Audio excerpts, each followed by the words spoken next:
And once again, everyone, welcome back to Virgil Fletcher Gymnasium here on the campus of Collinsville High School. Had a very exciting first quarterfinal game, man.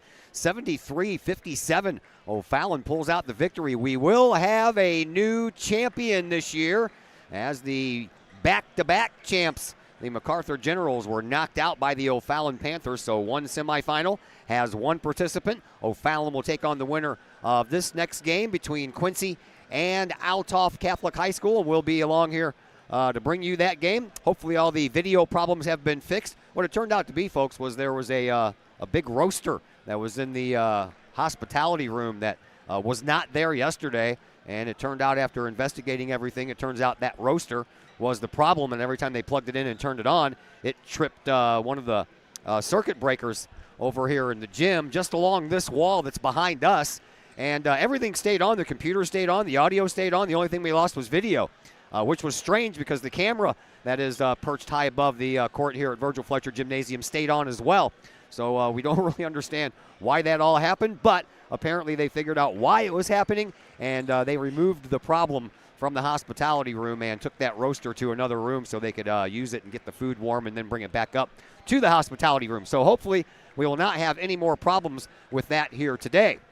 So, the O'Fallon-MacArthur game, how about that one? O'Fallon was down 7-0 in that game and then came back in that first quarter and actually won the first quarter 21-12. MacArthur then held O'Fallon to only 5 points in the second quarter, and the teams ended up being tied at 26 all going into the locker rooms. But after that, O'Fallon outscored MacArthur just 22-20 in the third, but in the fourth quarter, O'Fallon's defense really clamped down and only allowed MacArthur 11 points in that fourth quarter, and O'Fallon ends up winning that one by a final score of 73-57.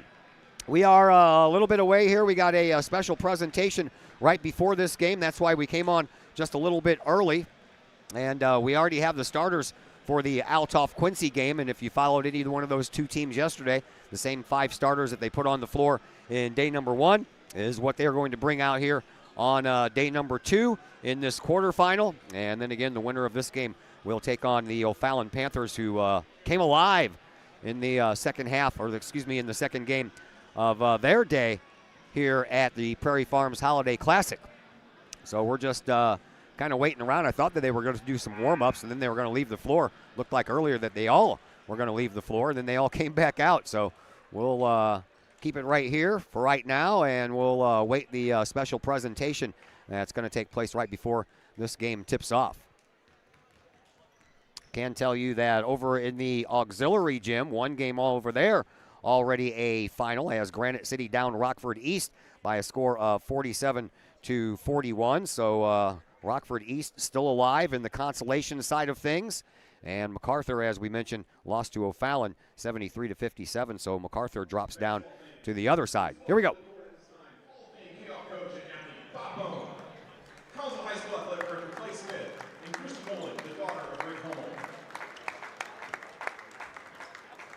Rick Hummel was a fixture at the Collinsville Holiday Classic, sitting in press row cheering for his Quincy Blue Devils. Rick was best known for his work with the St. Louis Post-Dispatch and his work for the St. Louis Cardinals. Hummel, a Quincy native and 1964 graduate of Quincy High School, became the first Quincyan inducted or honored by one of the major sports Hall of Fames when he received the J.G. Taylor Spink Award from the Baseball Hall of Fame for writing. Hummel was the St. Louis Post-Dispatch baseball beat man for the Cardinals for 24 years. He covered 30 World Series and 28 All-Star games. Hummel has a son, Scott, and 2 daughters, Lauren and Christy. Our hearts are heavy this year with the passing of Mr. Hummel last May.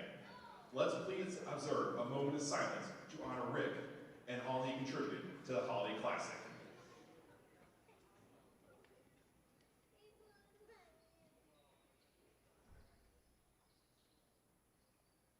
Thank you. At this time, we'd like to present Christy with a plaque from the Holiday Classic that will also be hung in press row to carry on Rick's legacy at the Holiday Classic for years to come. Thank you, Commish.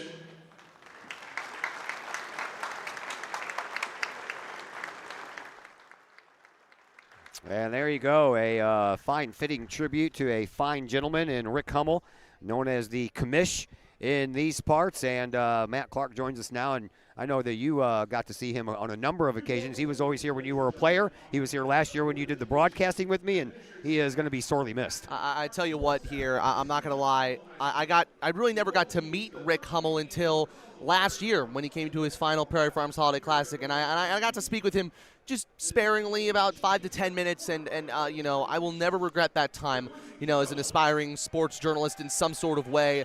Getting to hear his wisdom just for a little short time as we created Small Talk was a special moment, and so he will be sorely and dearly missed here at the Prairie Farms Holiday Classic, and his love for basketball is so great, and it just ebbs and flows. It just shows how much of how he contributed so much to sports in general, even though baseball was his main sport that he wrote for. And again, a legend when you think about it. In St. Louis, there's probably not a person in this gymnasium who has done more to impact the sports world than the great Rick Hummel. And he was a huge Quincy fan. That is for sure. Yes, he was. So we hope he's going to be taken in this game from somewhere better than what he left behind here. And we are just about ready for this contest between Quincy and Althoff. And here are your starters. Quincy, they are the visiting team here, so they'll be out here in their blue uniforms instead of the white ones that they had on yesterday. They got a little white in there, though. They have the white trim and the white numbers and the word Quincy written across the fronts of their jerseys. And they will trot out Ralph Wires, a 5'10 senior, Camden Brown, a 6'5 senior, Tyler Sprick, a 6'3 senior, Bradley Longcore III, a 6'4 junior, and Keyshawn Thomas, the 6'6 junior. On the other end of the floor, you have the Althoff Crusaders. They have dressed all in white today because they are the home team for their second trip to the floor here at the Prairie Farms Holiday Classic. They have a little trimmed in the midnight blue, a little bit of gold, and they have Althoff over the tops of their numbers on the fronts of their jerseys and Crusaders under the bottoms of the numbers on their jerseys. And they will bring out to the floor Earl Liverpool, a 5'8 senior, Alex Johnson, a 6'2 sophomore, Brendan Grismala, a 5'10 junior, Dier Hill Jr., a 6-foot junior, and the coach's son, Patton Lieb, a 6'4 junior. Head coach Althoff, Greg Lieb. Head coach for the Quincy Blue Devils is, of course, Andy Douglas. And this should be a good game, Matt. Another good game for us to be in the Prairie Farms Holiday Classic. Quincy come in as the favorites, being one of the top teams in the state, and don't deny Althoff that spot too. They are a top team in Class 2A, but for Althoff, this will be the first time that they've played a team of this magnitude this season so far, so that 9-3 record for the Crusaders will be put to the test. Dier Hill Jr., who is the 4-star football player, his athleticism helped Althoff in that comeback victory, actually that blowout comeback victory against Mundelein. He'll need to carry this team on his back and lead the way for the Crusaders if they want to pull off what would be a huge upset here in the Holiday Classic. And it's Hill and Brown in the middle, and the opening tip-off is going to go out of bounds. That's an auspicious start. So they're going to re-jump it, Todd. Yeah. Re-jump ball. This happens very sparingly. This is a rare sight to see, but I guess this is one way to start our Holiday Classic. It is. Quincy Blue Devils will be on the left of your screen, Althoff on the right, and Althoff wins the opening tip, and we are underway. Here is Liverpool. Liverpool gets it out to Grismala. Grismala deep out over on the right wing, back over onto the left side now for Liverpool. Liverpool looking for somewhere to go with the ball, so he'll travel from one wing to the other and throw up a little hook pass, if you will, to Hill. Hill outside to Johnson. Johnson drives baseline, takes the shot, can't get it to go, and the rebound belongs to the big man, and that's Keyshawn Thomas. Pay attention to him. He'll get some points from the paint, that's for sure. Here's Longcore over in the corner, and he travels, and Quincy turns the ball over on their first offensive possession. Yeah, you better not travel with this ref here that's on the left side. He had called the most travels. He was on game one, MacArthur Granite City, and I could count on my hands, both of my hands, the amount of travels that he called in that game. All right, here is Lieb. He'll underhand a pass and give it over to Alex Johnson, and Johnson back to Lieb into the corner. Lieb tries to get out of it, but ran into Thomas, and that lodged the ball loose for Tyler Sprick. Sprick just outside the lane, gives it back to Thomas, and Thomas into the paint, takes the off-balance shot and gets it to fall, and that's the first score here in this second quarterfinal of the day. It's not even a bad defensive play for Patton Lieb either. Comets just kind of threw it up and in. It's going to be a tough task for Patton Lieb to guard that big man inside who's got so much power. He continues to get stronger and stronger each year he's at the Holiday Classic. Liverpool bounces a pass over to Grismala. Top of the key now. Three-point shot coming from Hill, and that's good. And the Crusaders jump out front by a score of 3-2. Yeah, he's shooting 32% from three on the year. Didn't shoot the ball quite well enough for me in that Mundelein game, but it's good to see his first one fall. He started strong for the Crusaders in that game. He needs to continue to stay hot for Althoff. Here is Thomas. Thomas gives it up now for Camden Brown. Brown trying to hit a three, and he does. And all of a sudden, it's a 5-3 game. Blue Devils have the lead, so a little bit of back and forth here early on as Earl Liverpool brings the ball up across the K-Hawk logo here at midcourt at Virgil Fletcher Gymnasium. Here is Grismala. Gets it out to Hill. Hill dribbles and drives and then tries to kick it into the corner for Lee, but it backfired, but he got lucky and got it back. Puts up a shot. That won't fall. Rebound. That belongs to Johnson. Johnson kicks it out front now for Grismala, and Grismala will slow things down a bit and give it to Liverpool. Plenty of time left on the shot clock, 25 seconds to be exact. Into the corner it goes, and out of the corner it goes, off of the hands of Alex Johnson and out of bounds. Another turnover for Althoff. Well, Althoff did a great job getting that second chance opportunity, but then they lose that second chance opportunity with a poor turnover. They had a couple of turnovers. Tyler Sprigg made a good play on the other end, but that one was completely avoidable for Althoff. They've got to reduce those to almost zero in this game. Here is Ralph Wires. Fires a pass over to Brown. Brown back to Wires. Wires enters from the free throw line, takes the shot, and it's good for two. And a 7-3 lead by the Blue Devils. There is Grismala. Grismala brings it up right across the scorer's table and settles in over there on the Prairie Farms logo on the far side. Brings it back over here for Liverpool. Liverpool kicks it into the corner for Hill. Hill looking for some room baseline to move. Just outside the lane. Takes the shot. Almost another turnover there. Liverpool held on to it, though. He drives baseline. Back to the corner for Hill. Hill launch a three-point shot. That one's good. That's how pure from Hill. He shot that shot, and sometimes you just shoot a shot and you know it's going in. That was one of them from De'Air Hill, and Althoff failed to get back there. Yeah, they didn't do a good job getting back quick enough, and it was Sprick to Thomas real quick, and another 2 points for the Blue Devils. Now a 3-point lead for Quincy. Here comes Liverpool. Liverpool crosses the midcourt logo here at Virgil Fletcher Gymnasium. 4:45 left here in this opening quarter of quarterfinal number 2. Outside to Grismala. Grismala, he'll give it up now for Johnson. Johnson, crossover dribble, throws it into the near sideline for Hill. Another three coming from Hill. That one's going to be a little short, and that one just an air ball. Falls right down into the hands of Wires. Wires gets it up to Longcore. Longcore out deep on the left wing. Trades places with Thomas, and Thomas will head to the paint. Just outside the lane, he'll turn around and look for a little bit more help. Finds it in the form of Sprick, and a whistle will stop the action before that shot. And we're going to have our first foul handed out in this contest, and that's going to be against Bryden Grismala. It's the toughest thing about Quincy is that all 5 of those players on the floor can score the basketball and they can score it easily. Encore for 3, and he hits it. And the Quincy Blue Devils the first one to hit double digits, 12-6. Althoff coming up trying to see if they can slice into that 6-point lead. Here is Liverpool. Liverpool back at the midcourt stripe, does a little crossover dribble action, reverses directions, and runs right into Thomas. Tried to save the ball, but he saved it right to Longcore. Another turnover for Althoff. They're going to have to cut down on that if they want to have a chance to win this game. Yeah, and that was an issue for Althoff in their game yesterday, and they 13 total turnovers. Quincy only had 8. And that's just, again, points off of turnovers. We talked about that earlier this year. Quincy had 27 points off of turnovers in that easy win over Oakville. That's just where Quincy loves to work. Whenever you turn the ball over, it's like dessert for them. Yeah, it's the tastiest thing for them to play with. Quincy just turned the ball over after the inbound pass, and they'll give it up to Liverpool as Althoff comes up here. Into the corner it goes to Grismala. Grismala wants to go baseline. Sprick cut that lane off. Out front we go again to Liverpool. Liverpool being watched by Wires. They get the ball over to Johnson at the end of the Quincy bench. Over to Hill. Hill hop, skips, and a jump and takes the shot. Count the bucket and the bruise. And Hill's going to be our first free throw participant. 8 points to start this game for Althoff.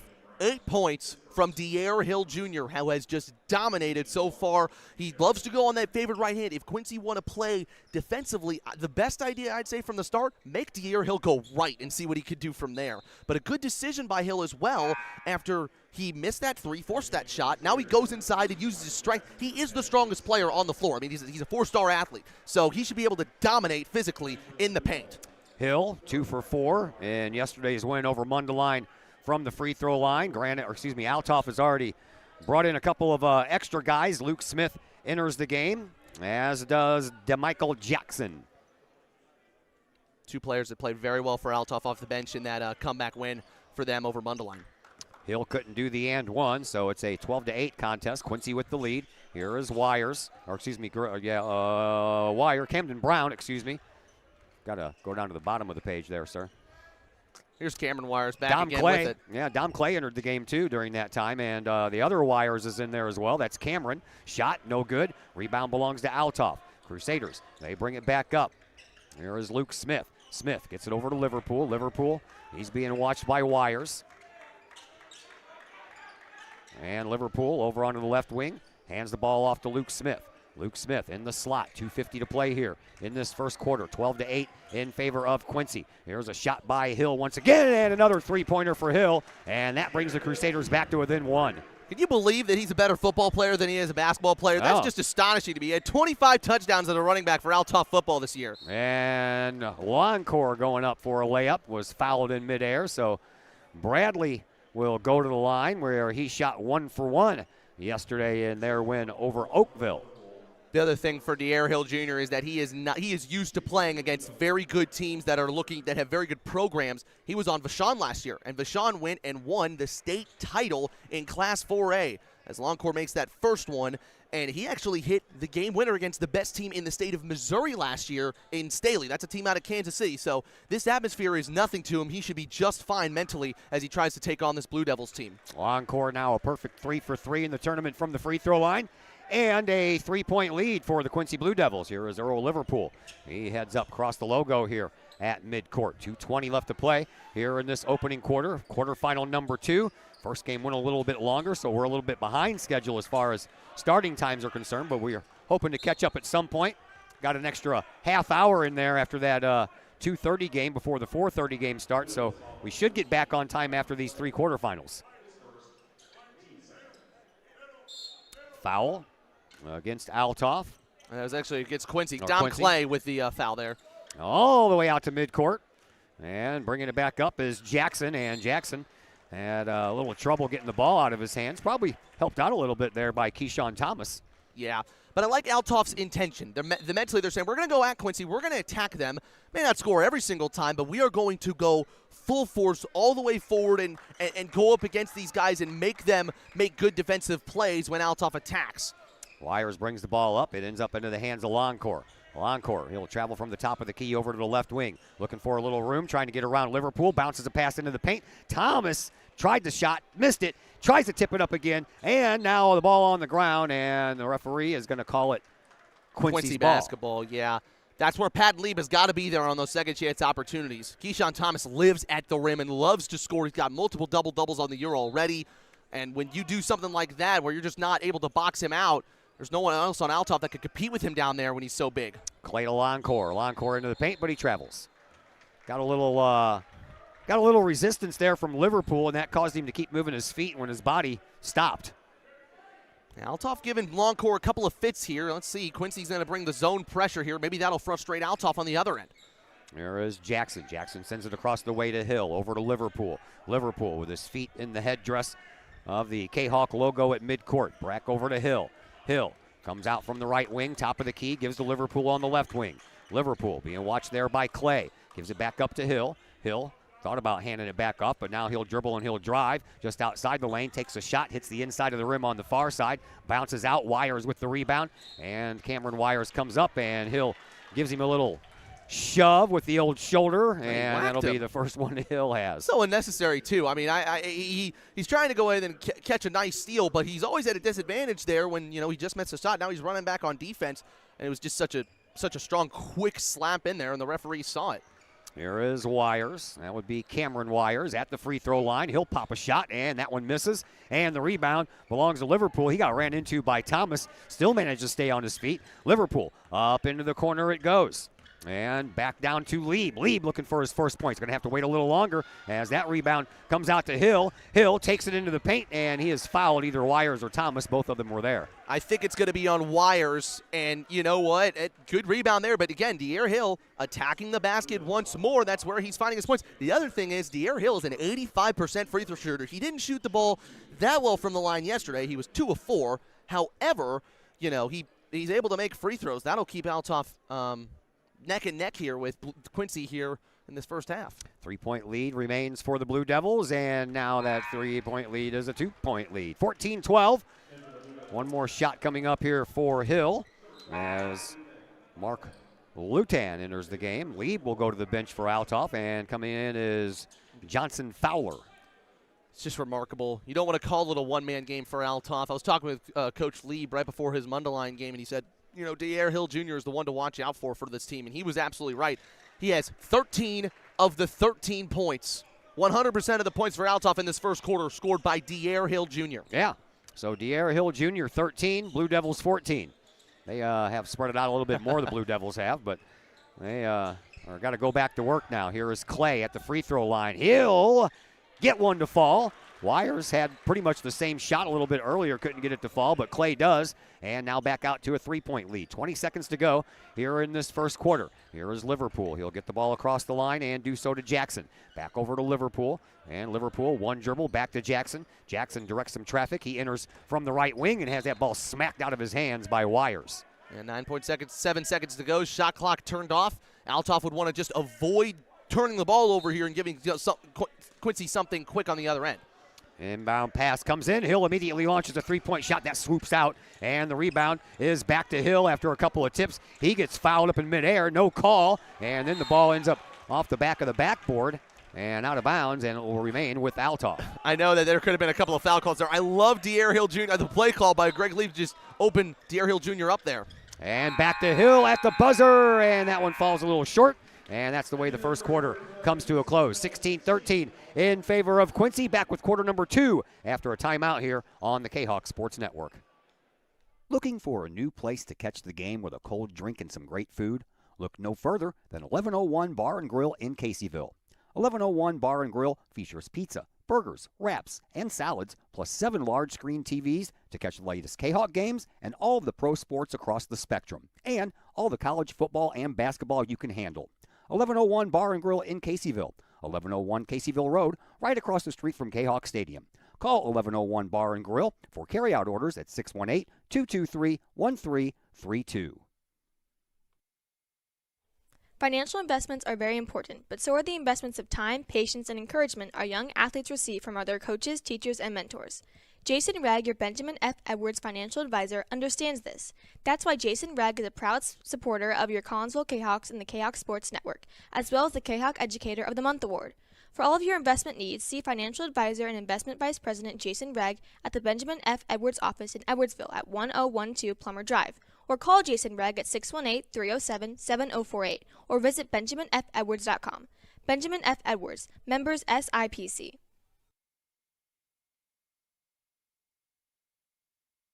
Once again, we welcome you back to Virgil Fletcher Gymnasium. Todd Duke, Matt Clark on the call for quarterfinal number 2. Myself and Dr. McCluskey will be with you for the next game as Collinsville takes on Triad.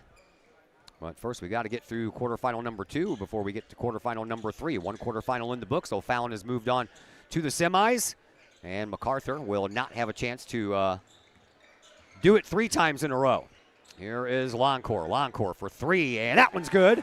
And 19-13, a 6-point lead now for the Blue Devils out of Quincy, Illinois. Here comes Althoff. They get it on up to Jackson. Jackson passes it on back to Luke Smith. Smith in the slot, gives it up for Liverpool. Liverpool will travel up toward the logo at midcourt and then give it back over to Smith. Smith, right at the end of the scorer's table, back to the top of the key for Hill. Hill, he is a one-man scoring machine, and he almost had a chance to add 2 more to that total, but whistle will stop that action. Yeah, foul on the floor there. Just a note on Quincy, I'm sure they'll enjoy the fact that they don't have to play MacArthur in the semifinals if they win today's quarterfinal game. They lost to MacArthur in the last 2 tournaments, so that's kind of a demon they won't have to exercise there. Yeah, careful what you wish for, though, right? Always one of those cases where you might find somebody else to be the problem this year. There's a floater by Liverpool that didn't go in. Smith got the rebound all the way out at the right-hand wing, and he'll back himself up over to the far sideline, over to the near sideline. Jackson for three, long three, and that one rebounds into the Quincy bench, and we'll be heading the other direction. Yeah, Quincy got to get two hands on that rebound there. They're tipping it out, and that's giving Althoff a couple of second chance opportunities on possessions. Also, another note in the auxiliary gym, our score update 31-17, Mundelein League Oakville. You can check that out on KALC Athletics. That is in midway through the second quarter. Here's Clay, and he'll move it over to Wires, and both the Wires kids are out there, so one wire to another wire. And over to Clay Longcore once again. Longcore gives the ball up, this time to Lutan, and now a loose ball is going to be picked up by Clay, back near the midcourt stripe. 10 seconds on the shot clock. Yeah, he's got to do something here quickly, and he'll give it up on a bounce pass to Longcore in the paint, takes the shot, good for two. The recognition there from Bradley Longcore was fantastic. He knew he had to get involved. He found the open space in the lane, backdoor cut, and Althoff defended that play very well for about 30 seconds, that possession, and then just kind of lost their track of their man in the final 5 seconds of that possession. 21-13 in favor of the Blue Devils. A little underhand shot, count the bucket and the bruise. Nice job there by Mr. Smith as he drove in and through some traffic, still got it to count. Yeah, and I think for me, that's probably the reason why Dom Clay is not starting for this Quincy team. He's one of their best scorers, Dom Clay, but sometimes the junior gets a little lost on defense, and he did right there. And the sophomore, Luke Smith, again, big piece for Althoff, is the first person to score not named De'Air Hill for the Crusaders, and he'll try to pick up the three-point play here. Clay and Camden Brown head out, and shot won't fall, so the and one didn't work, but there is Hill with the rebound. Still couldn't get it to fall, and this time the rebound belongs to Quincy and Cameron Wires, and he gets fouled from behind. Yeah, it'll be on Liverpool there. Was close to getting that turnover there. They tried to trap him in the corner.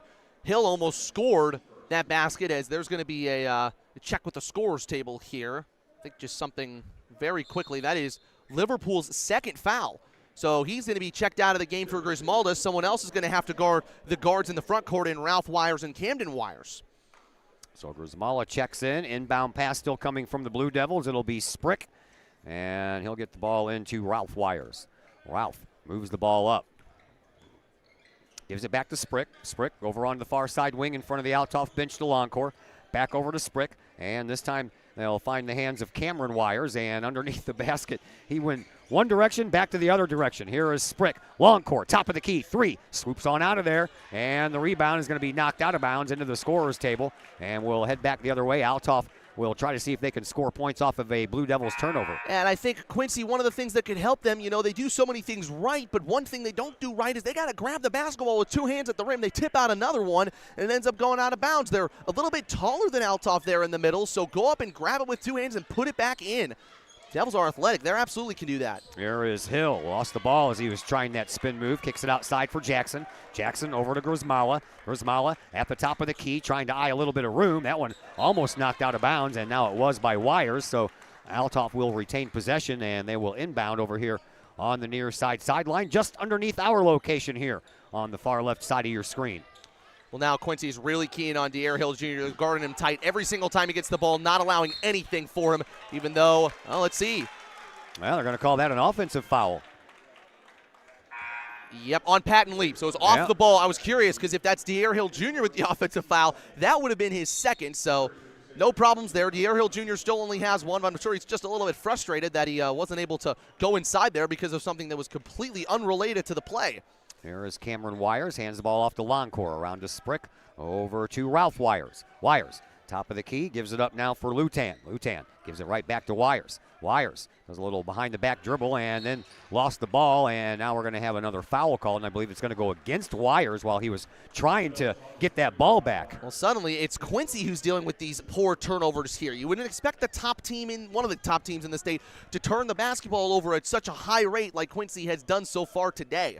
Or at least here in the second quarter. They haven't done it throughout the entire game, but, it's preventing them from stretching out this lead. Coming up on 4:45 left to play here in this first half. Althoff trailing by 6. They have the ball, and then a missed shot there by Alex Johnson. Looks like he got the ball ripped out of his hands. Well, that's not the worry right now. Yeah, Bradley Longcore, whenever he went up and tried to challenge that shot, I think it was his wrist that came. I'm not sure. Yeah, it's his left wrist here, Todd. This is incredible. He was dealing with a knee injury early this season, and now he's dealing with his left wrist. That's his wrist. That's his off shooting hand. Now feels uncomfortable. Obviously, it wasn't anything too bad. He would have gone off the bench. Right. But this is what we talked about with Oakville Quincy yesterday. It feels like every quarter you're seeing the Blue Devil, and you're scared that they've just picked up a injury that keeps them out for a little bit.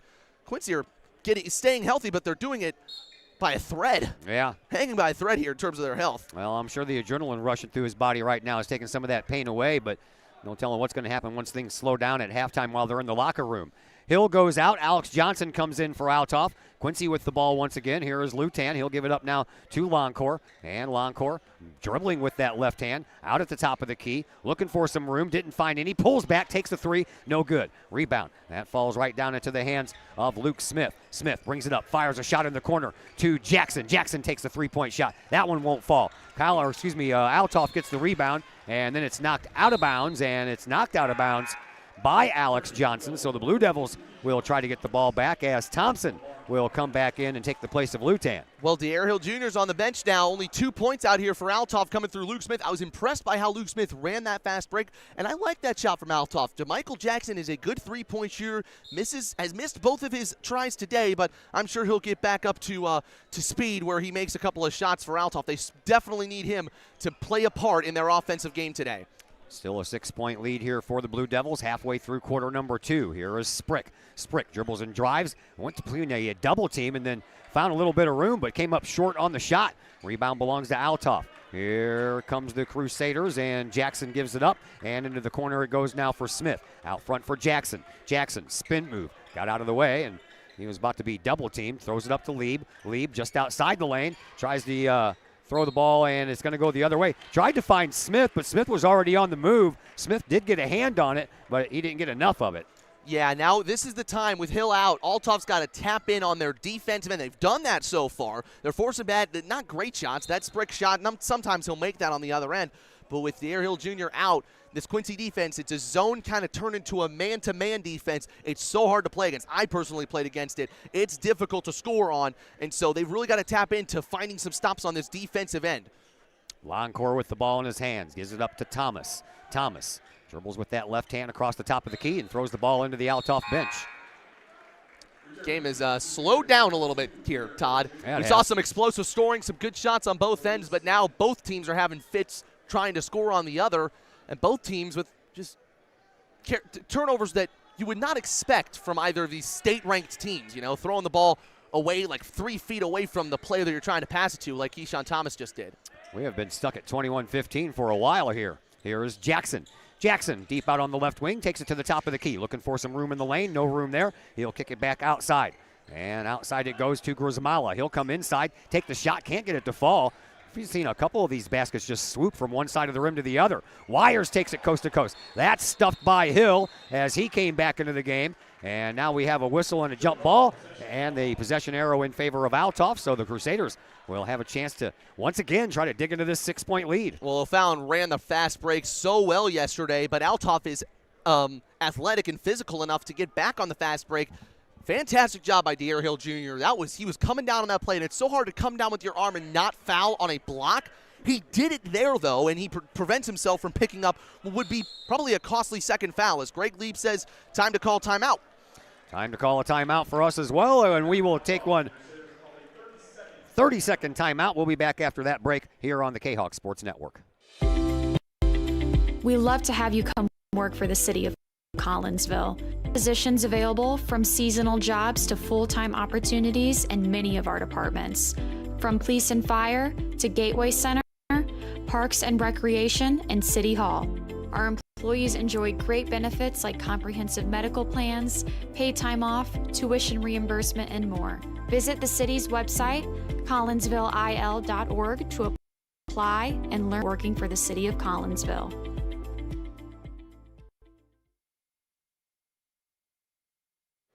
Once again, welcome back to Virgil Fletcher Gymnasium, quarterfinal number 2 taking place between Quincy and Althoff. Right now the Blue Devils up 21-15. I'm Todd Duke, Matt Clark on the other microphone. Glad that you're with us here for day number 2 of this tournament. Well, it's interesting. Althoff, what was problematic for them early in the game yesterday was their offense, and they really didn't play very good defense. Mundelein shot everything well in the first half and actually had a lead over Althoff.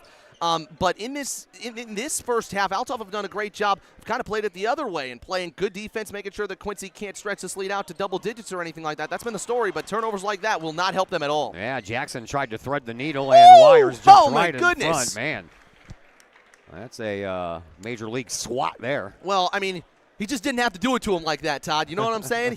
He swatted that with real emphasis, and, you know, I mean, he was going to block the shot anyways, but maybe he just kind of took a bit of Cameron Wire's soul along with him there. Yeah, if we weren't in a building, that would have swatted all the way to K-Hawk Stadium. Here is Sprick. Sprick gets it out for Wires. Wires drives, takes an off-balance shot, can't get it to go. Thomas trying to control the rebound. He does so all the way in the corner, and then he gets double-teamed, and one of those double-teamers committed a foul. That time, Keyshawn Thomas grabs the ball with two hands. He gets it in the corner, draws the foul. Both teams have 3 fouls, so we're not yet at the bonus. Alex Johnson with his first. 2:01 left to play here in this opening half of this second quarterfinal. 21-15, I think I've been saying that for about 10 minutes now. I wonder how much of a scoring drought we've been on, truly. I think probably about 4 minutes here. I think the last bucket was made by Luke Smith out of Althoff. Yeah. And that was a long time ago. Sure was. Here is Wires. He'll get it over to Thomas. Thomas outside the perimeter, gives it up. Wires for 3, and that one falls a little short. Rebound belongs to Althoff. Here come the Crusaders. Alex Johnson comes across the timeline, gives it up to Lieb. Lieb, a dribble drive, gives it up to Grismala. Grismala over to Hill. Hill, he drives just outside the lane. I don't know who he was passing it to. There wasn't anybody except blue jerseys in the paint. Now Loncourt having a hard time finding the handle on the ball, finally does, and gets it across the way to Cameron Wires. Wires at the top of the key, a little underhand pass over to Thomas on the right wing. Thomas, he begins to dribble and drive, stops at the free throw line. A little backdoor pass for Wires, but he couldn't do anything with it. Comes all the way around for Loncourt. Loncourt, he'll take the same path, and he'll throw up a little reverse back to the basket layup. Althoff gets it. They throw it back away. Here is Wires, and another Wires, and underneath, back out front to Wires. Man, lots of ball movement, no scoring. Yeah, and the brothers are very involved in it. Quincy's shot selection, not that good, Todd. These are shots that they normally make. That's why they're so dominant. None of them have fallen for them in the second quarter. There is Loncourt underneath the basket. There we go. That's about as easy as a shot you get. Yep. And that's a good awareness from Quincy. Hey, let's get it to the rim. Let's get a layup here, and, let's get something easy. Right, and, Bradley Loncourt is going to finish that every single time. Yeah. Into the corner it goes, and we're going to have a charging foul.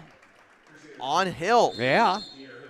And I'll say this. I don't want to say that that's a big call here in the second quarter, but that's a big call. That could pay dividends in the fourth quarter.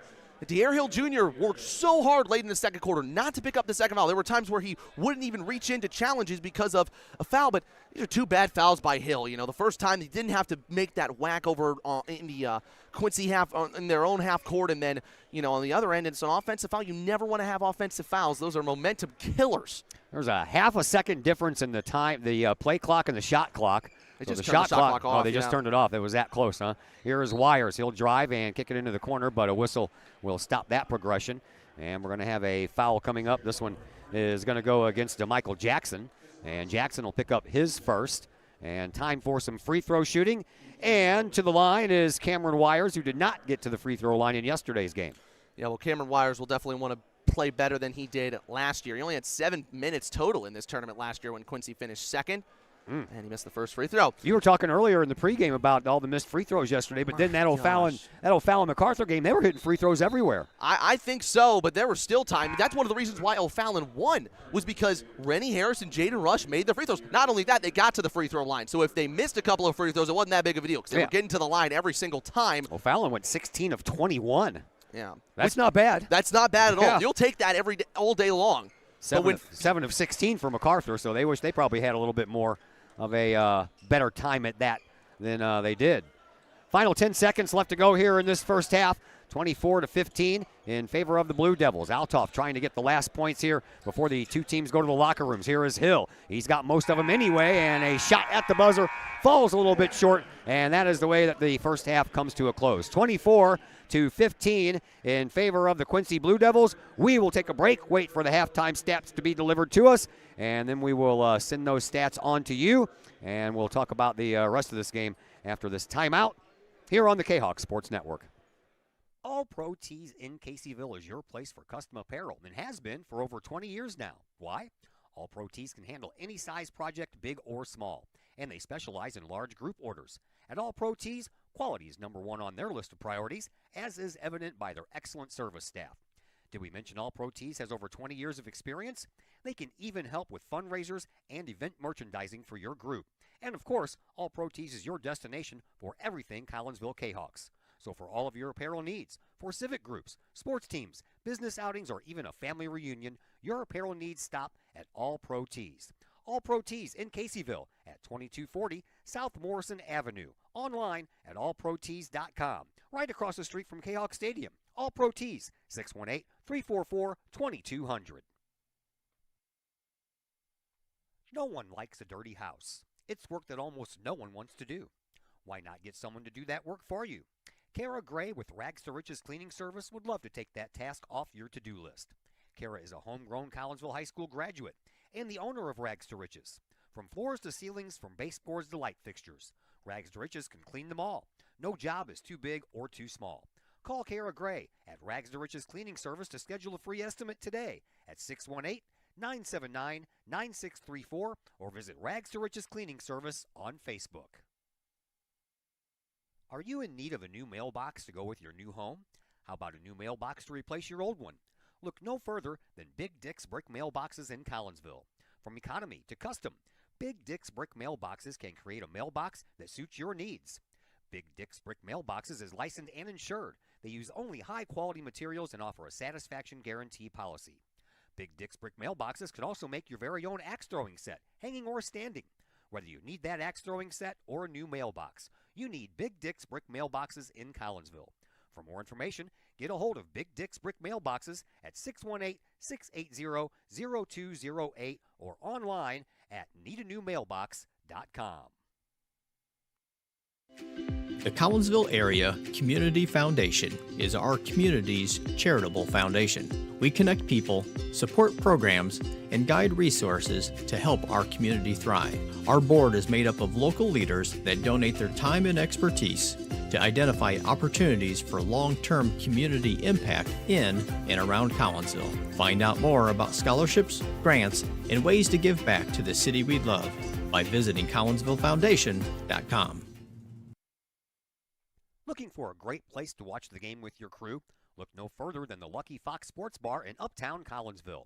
The Lucky Fox shows Collinsville K-Hawk sports on the big screen, plus UFC fights, boxing, Cardinals and Blues, and all of the NFL games with the NFL ticket and enough TVs, you'll be sure to find the game you want. And the food?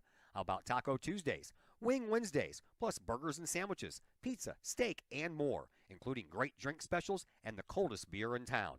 Plus, they have an in-house DJ on Friday and Saturday nights.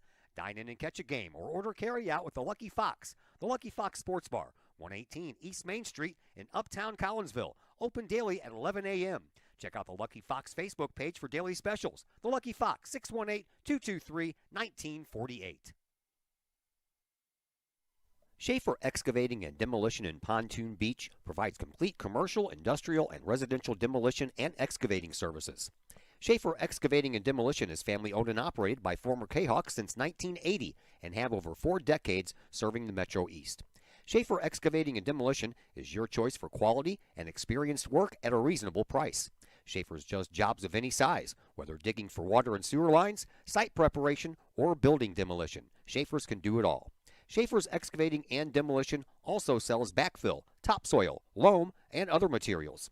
Licensed, bonded, and insured, from earth moving and land clearing to building and demolition and road construction to septic and sewer system work.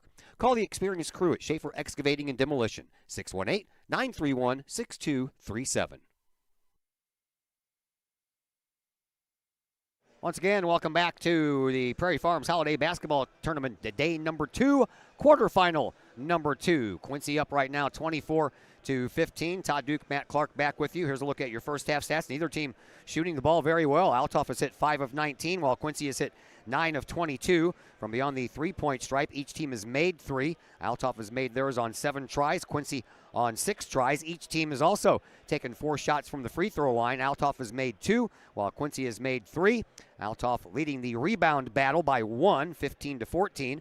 Althoff's problem, too many turnovers. They've turned the ball over 11 times compared to Quincy's 5 times. And Matt Clark, we highlighted the lack of hitting the baskets here. And Althoff, they haven't had a field goal since the 6:03 mark of the second quarter. And Quincy at one point had a 9-point lead, and that's, pretty much where they stand now. Yeah, if there was an adjective to describe the second quarter, it would be pretty dull in terms of scoring. Quincy didn't make the shots that they normally made, and I hope the Quincy Blue Devils will hope that doesn't come back to bite them, because you think about it, in the wide scheme of things, if Althoff come and make a big comeback here, Quincy will be reeling the fact that they've had an opportunity, because Althoff had a 6-minute scoring drought in the second half. So credit Althoff's defense for keeping them in the game here, because if not, score could be like 24-12 or something like that. Quincy could have scored more. So that's a good deal there. I'd love to see Quincy's big three kind of take some control of this game. You talk about Camden Brown, Bradley Longcore, Keyshawn Thomas. They've all had their good moments, but they haven't been to the highest level that they can be. And I've seen that high level. We saw it yesterday, where they just breezed past Oakville like they were a JV team. So you're looking at all of this, and I think that's where Quincy has to start. The role players need to continue to score. Dom Clay, and, on the other hand, I wouldn't be surprised if Quincy came out, if De'Aaron Hill Jr. has 13 points. Who the heck else do you have to worry about from an Althoff perspective? So for them, it needs to be that. For Althoff, figure out a way to score without making De'Aaron Hill Jr. do it all by himself, and hopefully Hill doesn't get into foul trouble. He does have those 2 fouls coming into the second half. That is Matt Clark. We had a total of 10 points scored in that second quarter. Quincy outscored Althoff 8-2 in quarter number 2. Our final break here at halftime coming your way next, and after we get back, Matt Clark will take over the play-by-play duties, and we'll do that next after a timeout here on the K-Hawk Sports Network. Looking for good food, good times, and good people? Look no further than the Bridge Inn in Caseyville. Just over the bridge from the K-Hawk Stadium, Bridge Inn features a friendly and courteous staff that serves up the coldest drinks and the best food in the Metro East. Lunch and dinner is available daily, with a breakfast menu every Saturdays and Sunday morning. And don't forget about fantastic fish fry Fridays. Bridge Inn also features pool tournaments on most weekends and a gaming area for the over 21 crowd. Bridge Inn in Caseyville. Check them out at 519 North Main Street in Caseyville. Call for carryout orders at 618-344-3530. The best is yet to come at the Bridge Inn in Caseyville. 618-344-3530. Got vinyl? Rich's Record Emporium in Uptown Collinsville can take care of all of your vinyl needs and more. You can peruse through thousands of records, from country to hard-to-find jazz, and classic rock is always in stock at Rich's Record Emporium. Used vinyl, new vinyl, and hard-to-find vinyl. Don't forget to check out the audio room at Rich's, where you can check out the latest in audio gear, from new top-of-the-line speakers to turntables and receivers, plus all of the accessories. Rich's has t-shirts, record cleaners, turntable needles, wall art, and so much more. If you can't find what you're looking for at Rich's, they will do their best to find it for you. Don't forget to mention seeing this ad on the K-Hawk Sports Network for a 10% discount at checkout. Rich's Record Emporium, 131 West Main Street in Collinsville, or call 618-795-1333 or online at richesrecordemporium.com. Herald Square and Cold Herald, 2 great additions to the Collinsville landscape. Next to the Old Herald Brewery and Distillery, Herald Square is a new outdoor multi-use event space in Collinsville. Concerts, fun and games, farmer markets, and so much more. Herald Square, a great space for Collinsville's future. And just off the square's turf, Cold Herald, old-fashioned scooped ice cream gelato, house-made recipes, and premium sourced product. If you're over 21, ask about the good stuff at Cold Herald. Watch Collinsville grow. Herald Square and Cold Herald, 2 great new additions, only in Collinsville, Illinois. Mike's Automotive in Collinsville is a T3 certified tire dealer and so much more. Sure, Mike's Automotive has tires. They can also help with making sure your entire vehicle is road ready, from belts and hoses to preventative maintenance like oil changes and tire rotation. Plus a lot more than that. Mike's Automotive has 3 locations to choose from. Mike's Automotive in St. Louis and Millstadt, and Mike's Automotive in Collinsville at 1150 St. Louis Road, just blocks from the high school. Or call Mike's Automotive at 618-345-0611. Mike's Automotive in Collinsville.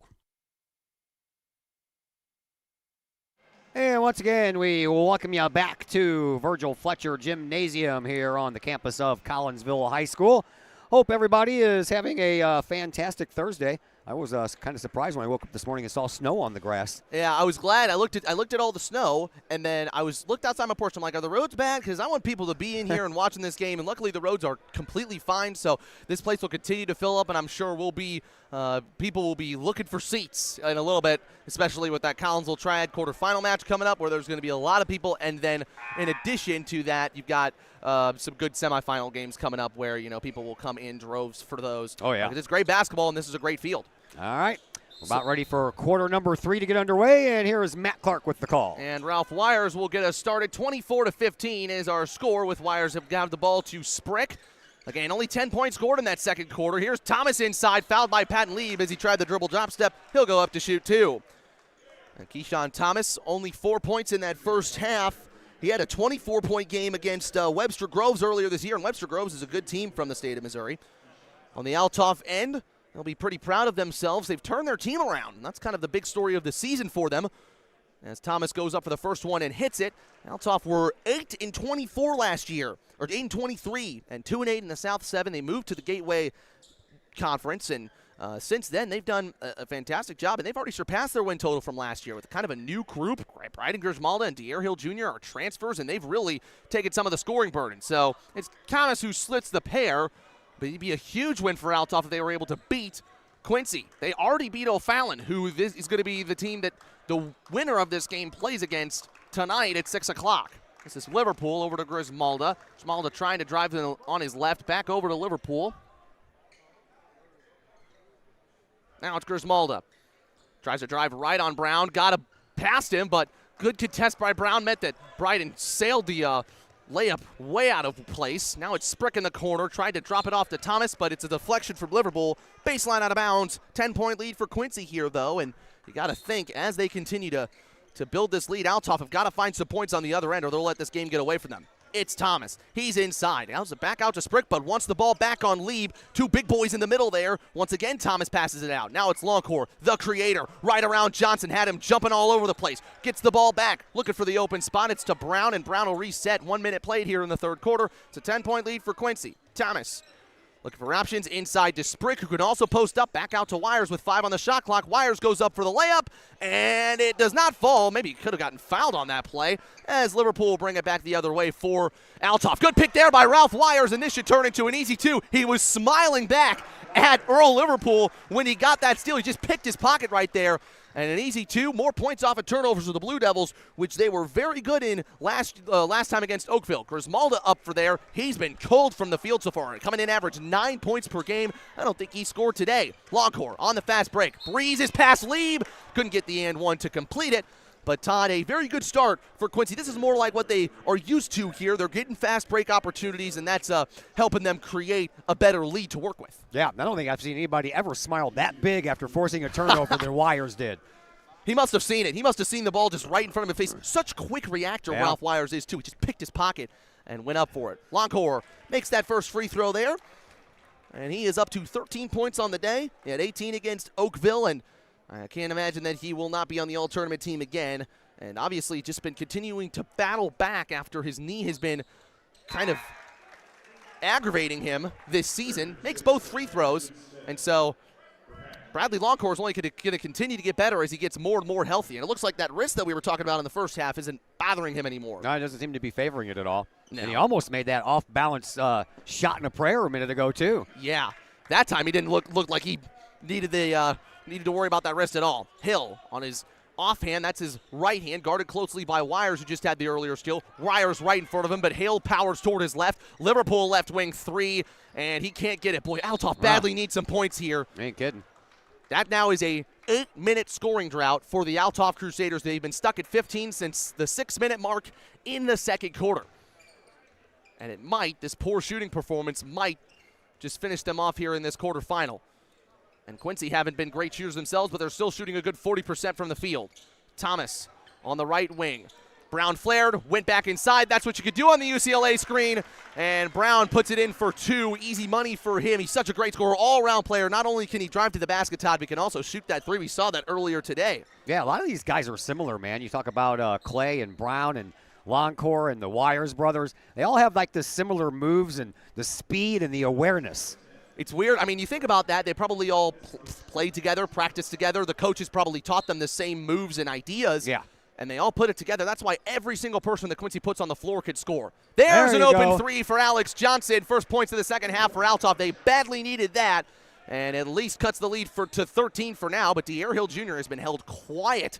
He's got 2 fouls. Longcore tried to cross behind his back. He did. Now it's back out to Brown. Quincy running their motion offense here.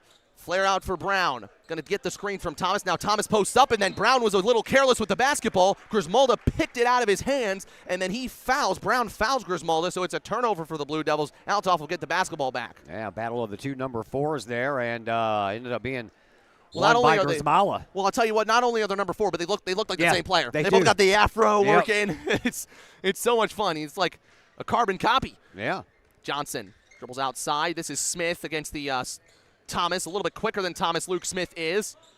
But Thomas will try to guard him out in the perimeter as Patton Lieb is out of the game right now, so Thomas is forced to stretch out and guard him on the perimeter. Grismalda against Brown. It's his turn this time to go up against Camden, but Camden's playing some pretty good defense. Back to Hill. Straightaway 3 off the right rim, but Liverpool gets the rebound. Not great rebounding defensively from Quincy in this game if you've got to pick one thing that they haven't done well. Now Smith up against Thomas again. Gets the screen from Hill. Drives towards the right side. Wires guarding Hill closely. Althoff got a little bit quicker here. And Hill does that by powering through Ralph Wires, man. Hill is 6 foot. Wires is 5'10", but it feels like Hill has like 5 inches on him when he's playing there. Longcore the other way. He's got 2 points. And a quick response from Longcore, and that's just it's tough to cut into when Quincy has such a large lead like this. It's so hard to cut into. Oh, yeah. That's that big scoring drought really is telling the tale right now for Althoff.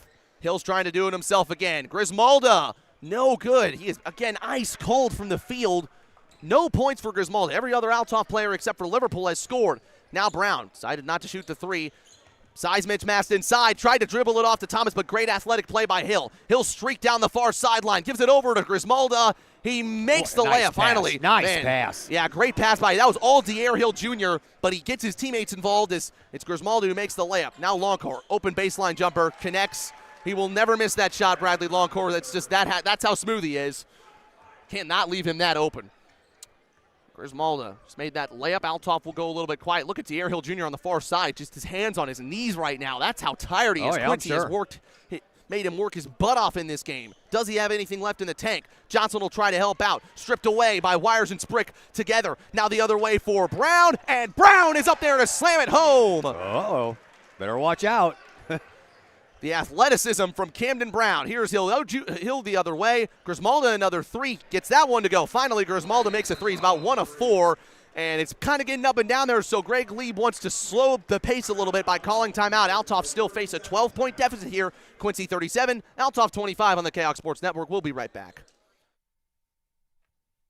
First National Bank of Waterloo, with over 100 years serving the Metro East.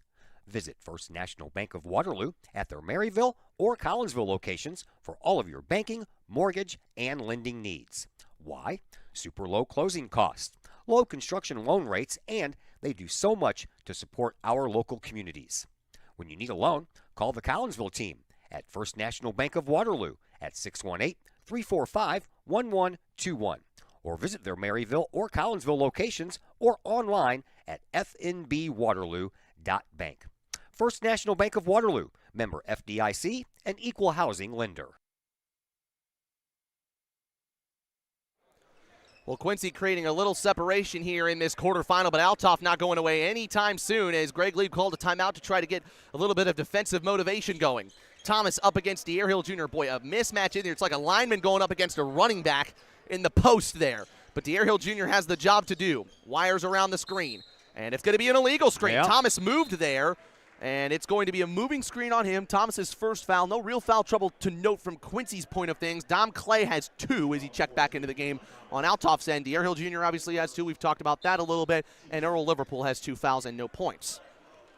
Liverpool got to be careful against the Wires brothers when he's being defended in the backcourt, but he gets it over to Michael Jackson, who checked in. Alex Johnson for 3. That could have made things a little bit interesting there. Would have cut it to 9, but now Quincy's racing down the other end. Dom Clay open for 3. Got it to go. Oh. One of the great offensive players that comes off the bench. He's one of the few players that talked about it again yesterday. I feel like I'm repeating myself, but Dom Clay starts for about 90% of the teams that he plays for. Hill just picked up number 3.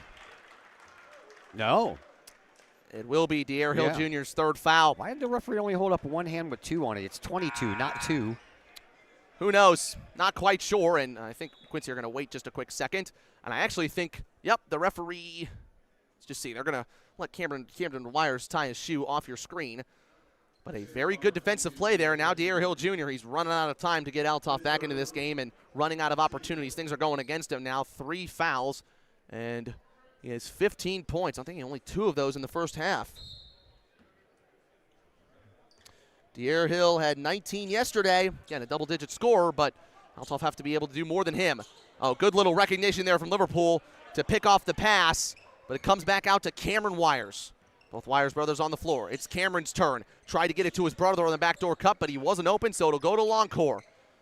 And Longcore waits inside. Keyshawn Thomas, little layup or little floater. Jump hook is good. Now Quincy scoring at will. They're up 17, and Althoff are starting to see their dreams of a potential upset fade away as Smith tries to hold on to it.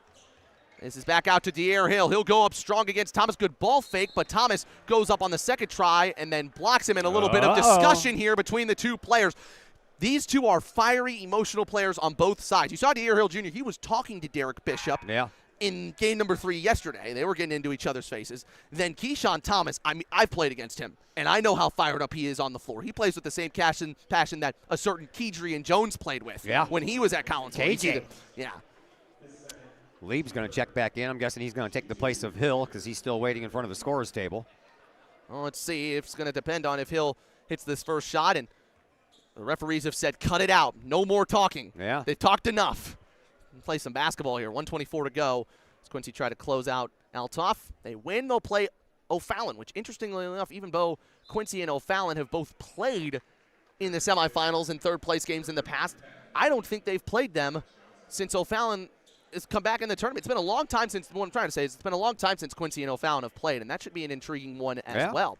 And, of course, Quincy will have some scores to settle if they get into that semifinal after the 30-point drubbing that O'Fallon put on them last year in the sectional semifinals. So I'm sure Quincy will be about as fired up as they can be. Keyshawn Thomas will sit, as I think he's getting some words from the bench to cut his part of the play out and quit his talking. Althoff had a couple of technical fouls in their final regular season game. I think De'Aaron Hill Jr. had one of them, so you don't want to see those in this game, but it's something to keep of note. Longcore over Luthen's screen, up against Lee. Mismatch here, and Longcore might try to exploit it. Instead, they might try Luthen inside.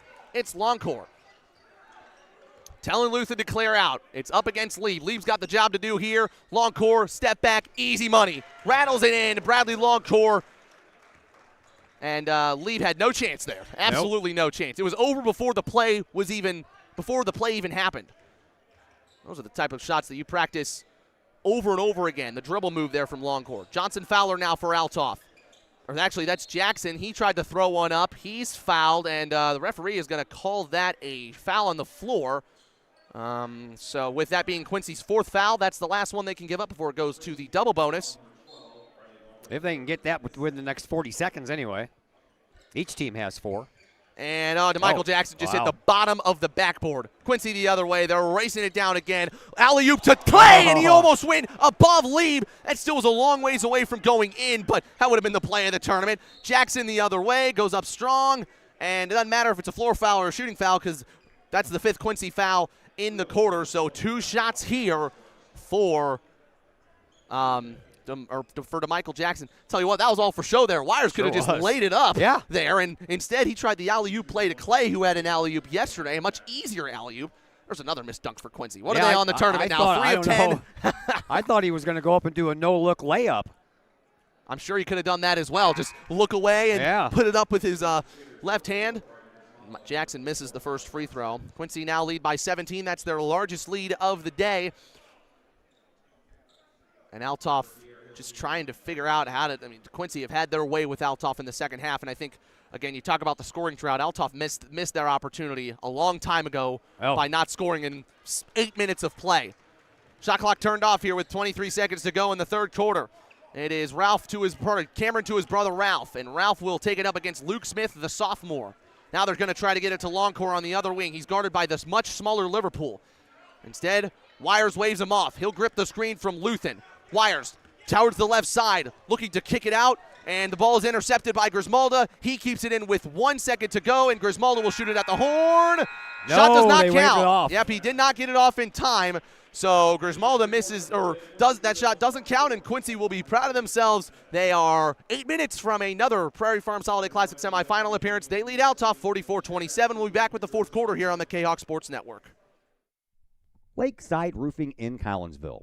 Let the professionals at Lakeside Roofing protect your most important investment, your home or business.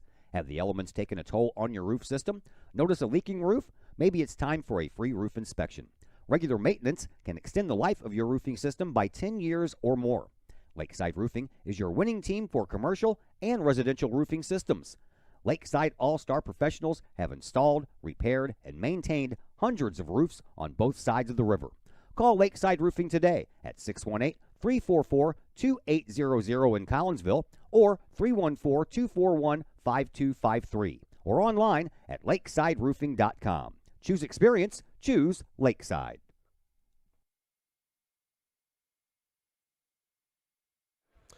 Back of the year at the Prairie Farms Holiday Classic. Just a score update from you from the Ox Gym of Things. On the other side, in the losers bracket, Mundelein beating Oakville 60-39 in the Ox Gym. We are just under 2 minutes to play there. Remember, you can catch all those games from the Ox Gym live on K-Hawk Athletics. As I bring in Todd Duke here, that means that the team that is going to lose this game, Mundelein is going to beat Oakville, even though Quincy is going to beat Althoff, which is kind of interesting given where the bracket stands right now. But that just shows how dominating Quincy is. Just began here in the fourth quarter as Hill goes up strong with the left hand. Couldn't get it to go. He hasn't gotten much to fall in the second half, Todd, has he? No. And, you think about De'Air Hill Jr., when in the grand scheme of things, he just has not been able to put together a full 4 quarters. Not in the Mundelein game and not here today. And that has been kind of his Achilles heel. If he could play a full four quarters, man, Althoff's going to be hard to beat. But Quincy have locked him down sufficiently. Here's Clay inside, blocked from behind by Lieb, but contact there, and so Clay will go to the line to shoot 2.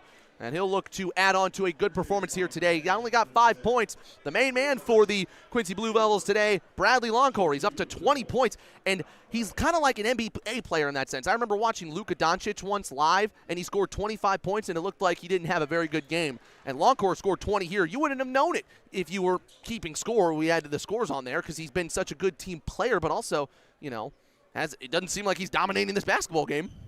They did not call that foul on Lieb. They called it on Luke Smith. Yeah, surprising. Well, Lieb blocked it from behind. I think Smith had the contact on the other end. 46-27. Quincy has almost pushed this to a 20-point lead. And credit them to holding Althoff to 27 points here. Althoff normally score in the 50s and 60s. Grismalda inside. Oh, my goodness. Longcore rebound. Quincy love to go on the fast break. They'll push it once again here. And Longcore kicks it out to Clay. He's got another one, and he can't make it. And another open 3, and he missed it. And now it's Liverpool. Liverpool down the floor. What can Althoff figure out here to help them through the rest of the tournament? Luke Smith hits the 3. Actually fell to the floor. May have been an and 1 3. It just keeps things interesting here for now as Althoff reach the 30-point mark. But they are broken on the press. A little reach in there by Liverpool. And had that not been called, Cameron Ryers was ready to throw another alley-oop. This time it would have been to Clay again. They're just trying the showtime here. I think they know they've got the win pretty much locked up in a way. It's time to, they're trying to woo and excite the Collinsville fans. Here's Clay.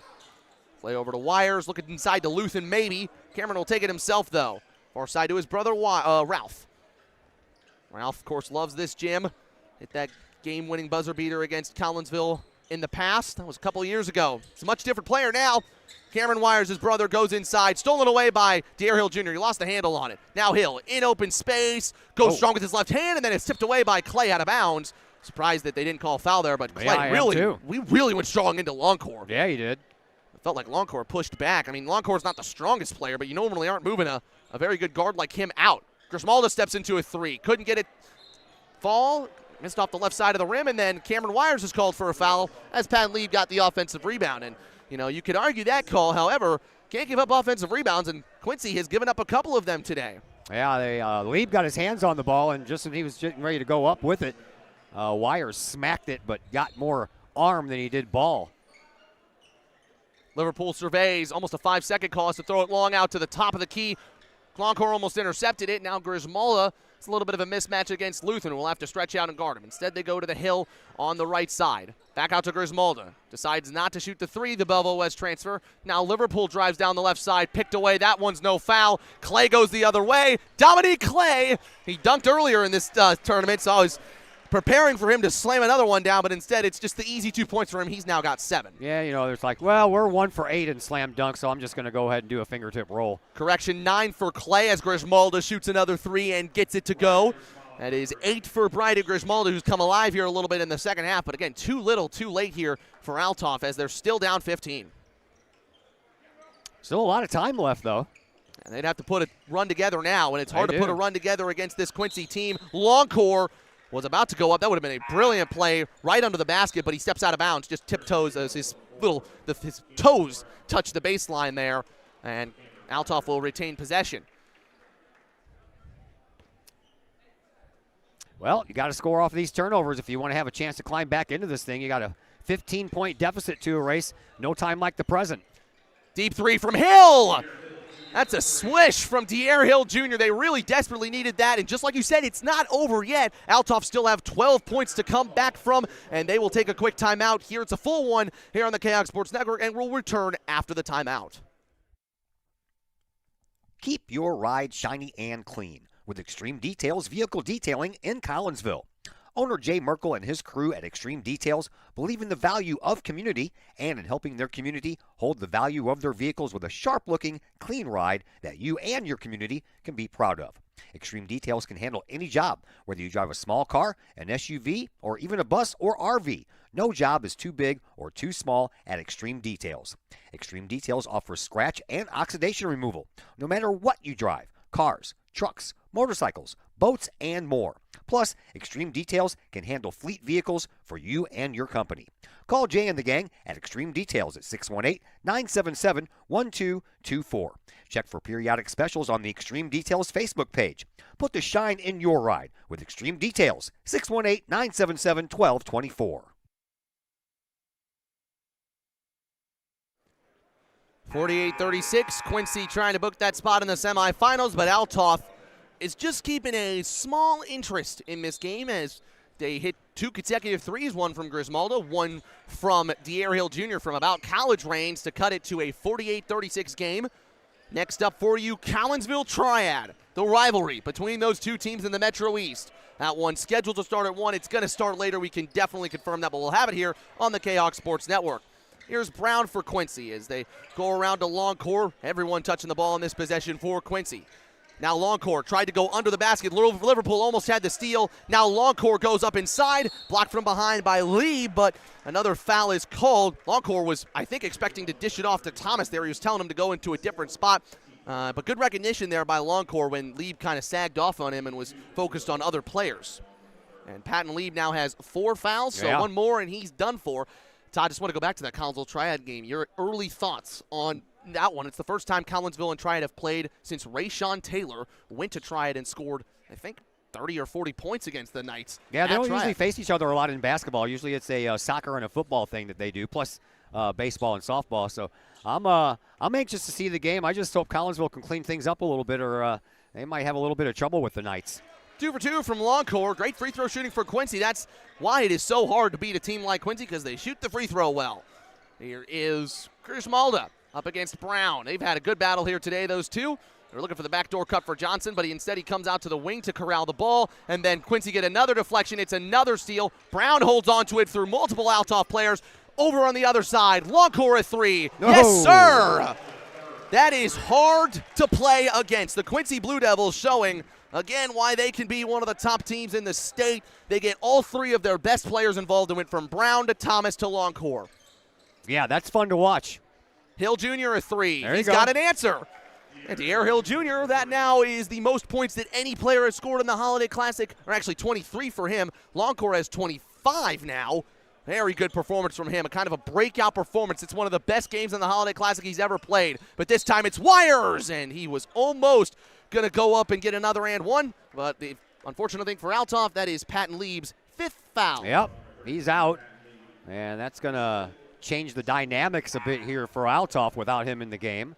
Well, it's not like Althoff necessarily needed him to make this comeback. They've been shooting it from the three. De'Aaron Hill has just been popping shots every single time. It's kind of been him against Longcore today. And Longcore currently is winning the personal battle by 2. Wires misses the first free throw there. He went 10 of 11 from the free throw line last year in this tournament. He had 8 points per game and scored 11 in the tournament championship. So Ralph Wires, again, loves the big moments here in Collinsville. And he'll have a chance to take the second here with just under 4 minutes to play in this one. 0 for 2 from Wires. Even the best free throw shooters here in this tournament are struggling themselves. Not sure what's happening. I guess there's a lid on the rim once free throws are shot. Here's Smith down the baseline. Right-handed layup, just a bit short. And Clay has that rebound to Longcore. Longcore, little no-look pass. Now it's Johnson's turn to take a three. Pardon me. That is not Johnson. That's Camden Brown who took the three. Althoff the other way through Grismaldo, who will attack Longcore on the left side. Got fouled. He went to the floor there. Longcore thought he was straight up Keyshawn Johnson. Keyshawn, I'm saying Johnson all over. Keyshawn Thomas tried to help him out, but he was unable to keep himself from fouling him. And actually be Bradley Longcore's 3rd foul here. He does look like a Keyshawn Johnson. He does. Kinda. Well, you think about KJ, and then you're thinking Jones or Johnson, and you know. They have similar. Him and KJ do have similar body types. Exactly. And, of course, KJ was a big player for that Collinsville team that won 30 games. And there's our 3rd straight missed free throw, Todd. Yeah. It's not like it may matter in this game, but my goodness, if you want to win games at this tournament, make your free throws. Yep, I agree. I think Quincy's making theirs. Maybe a rule to be made here that every team has to shoot free throws before in warm-ups. Like, you have to shoot free throws in your warm-up because – I mean, I don't want to go off the walls here, but the free throw shooting has been atrocious. Oh, and Wires Althoff's turns going to get the ball back. Yep. Yeah, if they can get 2 or 3 points here, suddenly it just gets a little closer. 13-point game right now. Althoff has a chance to maybe get it within 10 if they can hit a three-pointer. And here's Hill with a try. That's a rainbow of a shot. Yeah, he didn't make it, and that's another heat check for him. That's a tough shot, too, man. You got to be a very good athlete to hit a shot like that. He was fading away there. Now Quincy will just slow themselves down, take a little bit of time. They just haven't been able to shake off Althoff to the point of pure comfort as they try to get into the semifinals. Again, winner plays O'Fallon, loser against MacArthur later today. Wires, here's Clay with 10 seconds on the shot clock. Pulls up at the free throw line as he was falling down, no good. Grismaldo tried to get the ball back, and Quincy commit their 3rd foul of the quarter through Wires. Pardon me, let's correct that to Keyshawn Thomas. It's his 3rd foul for Keyshawn. And I just don't know, I just don't feel we've tapped into the full Quincy potential in this tournament quite yet. Again, there's a reason why they're one of the top-ranked teams in this state. DeMichael Jackson's 3 is off. Just feels like they could even do better than they are right now. They are vulnerable, it seems, Quincy, in this tournament. But, again, it's really, they got a good bracket here. They knew they could probably beat these 2 teams, and now they'll just have to prove themselves in the semifinals. Yeah, they're going to have their hands full with O'Fallon, that's for sure. For sure, and with how well O'Fallon played, it's going to be a problem. Grismaldo hits the 3. Hold on, Quincy's still got to win this basketball game. They only got a 10-point lead now. That's about as close as it's been here in this 4th quarter. And a 9-point lead at halftime, so just one more point than that halftime lead, and things have gotten interesting. Give credit to Grismaldo. 12 points for him all in this second half has been a great scoring asset to De'Aaron Hill Jr. Now it's Clay. Suddenly, Althoff's offense heating up. Good little bounce pass inside, and Thomas scores the easy layup. Yeah, I think that that might just about do it. Grismaldo kind of lost his guy there for a minute, and Thomas got some separation just long enough to have an uncontested basket underneath. Smith trying to shake off Thomas. Jackson into the lane. Foul by Clay as he was late on that challenge to try to block his way into the lane. So Quincy's got their 4th foul. The next foul that is not offensive will go put a team to the free throw line. Jim's getting full here. This is exactly what you like in day 2 of the Prairie Farms Holiday Classic. And again, just like O'Fallon, they gave a lot in that game, and Quincy's probably had to give more in this game than they expected against Althoff. both teams are probably going to be playing a little bit tired in the semifinal. But again, Quincy's got to finish this game off here. Althoff not going away, but they're going to have to make some pretty good shots here late on. Hill, one-on-one with Ralph Wires. Stays close to him. Smith thought about pulling the three. Now going to try to go around Thomas. Spin move right to the free throw line, and now to Michael Jackson. My goodness, they cannot afford to waste this much time. That's why Jackson just hoisted that three there. And instead of going quickly, Quincy here, they will go, well, now they might go quick. You never know with Bradley Longcore. He could change speeds just like that. But they'll slow it down here. They've got 25 seconds to work with on the shot clock now with just about a minute and 10 seconds to play. Wires, high post for Thomas. And Thomas will just hold on to it himself. Backdoor cut, Longcore, and it is a foul on the backside. The ref on the far side calls it. And Longcore will go to the line to shoot two. If he makes one, he's got more points than any other player has had in a single game here at the Classic this year so far. I think he can handle that. I would imagine that he could, and I'm sure with everything, Longcore has hit threes, or Longcore has hit free throws in the past and had to shoot a lot of them. And for Quincy, with 1 minute to go, it'll be their third straight semifinal appearance. But they just have not been able to break the glass ceiling of winning this thing. The last time Quincy won this, 1997. That's been a while. It has been a while for the Blue Devils. They thought they had the chance last year. They lost to a good MacArthur team. Now they're back and ready to take control. Back to a 14-point lead. Longcore 27 on the day for the man who has multiple Division I commits, Division I offers. He's got an unofficial visit to Iowa earlier this year. And here comes Wires the other way. Exclamation point from Camden Brown. And it's going to be a technical foul on Brown because he hangs on the rim. Yep. With 43 seconds to go. Quincy fans not too enthused. I think he was trying to hang on because he was getting ready to run into Guatemala. Exactly, and that's why I'm not a huge fan of that call. Obviously, part of him is probably hanging on the rim because he's enjoying it. Yeah, I just got the easy dunk to finish this game off. But on the other hand, he sees the area and he's like, all right, I'm just trying to hang on here for a quick second so I don't run into Grishmalda. Yeah. Again, Brown's going to be safe than sorry. He missed a whole season of basketball because he got injured. You know, so he's going to be better safe than sorry there. And him and the ref are having a nice little conversation just on the left side of your screen, kind of smiling and laughing it off. As De'Air Jr. will look to hit the second one. That would make it 59-45, and he does. Althoff on their way potentially at this moment to play MacArthur. That would be at 4:30. That'll be an interesting one as well between those two. As Grishmalda will inbound. This one comes to Hill Jr., probably last possession here for Althoff. And Hill will get called for the offensive foul. Nope, travel. Oh, pardon me. Yeah, we will say it's travel. It's the traveling referee who we've talked about a little bit. Who calls it? He also called the technical foul. The traveling referee. That's going to be the name. I swear that's going to be the name of him. He's been around for a long time. Ref some of my 8th grade basketball games back in the day. Here's Wires down the floor, and it's a foul on the floor. And Wires now gets 2 free throws of his own. You guys can put these whistles in your pocket now, okay? Exactly, yeah. Well, the next game was supposed to already start. Yep. It was supposed to start at 1 o'clock. Now it's probably going to start more around 1:15, 1:20. We will shut everything down here and then get all of that set up right after as Collins will face Triad. You and Doc on the call, Todd. Yep. And that should be a really fun one as the Chaox look to get back to the semifinals. They lost in the quarterfinals last year, and Wires gets Quincy to 60. And we'll be lucky to tip that game off at 120. Well, you think about Ralph, you think about this Quincy team, they have beaten every team but one this season by double digits, and even though that didn't look quite the case in the first half, they have put together a very complete second half, offense, defense, all over the place, and it just goes to show you that it's super hard to beat this Quincy Blue Devils team that is on their way to 13-0. Johnson inside. Smith might as well pull it if he wants to with 20 seconds to play. Gets trapped in the corner. And Hill still looking for options. He'll dribble it back out. 3 seconds separate the shot clock and game clock. Contested three for Johnson is through the net, and that'll cut the lead to 13. But Quincy can just dribble it out. And they have a date with the O'Fallon Panthers. They'll have a chance to get some revenge after what happened last year against those two.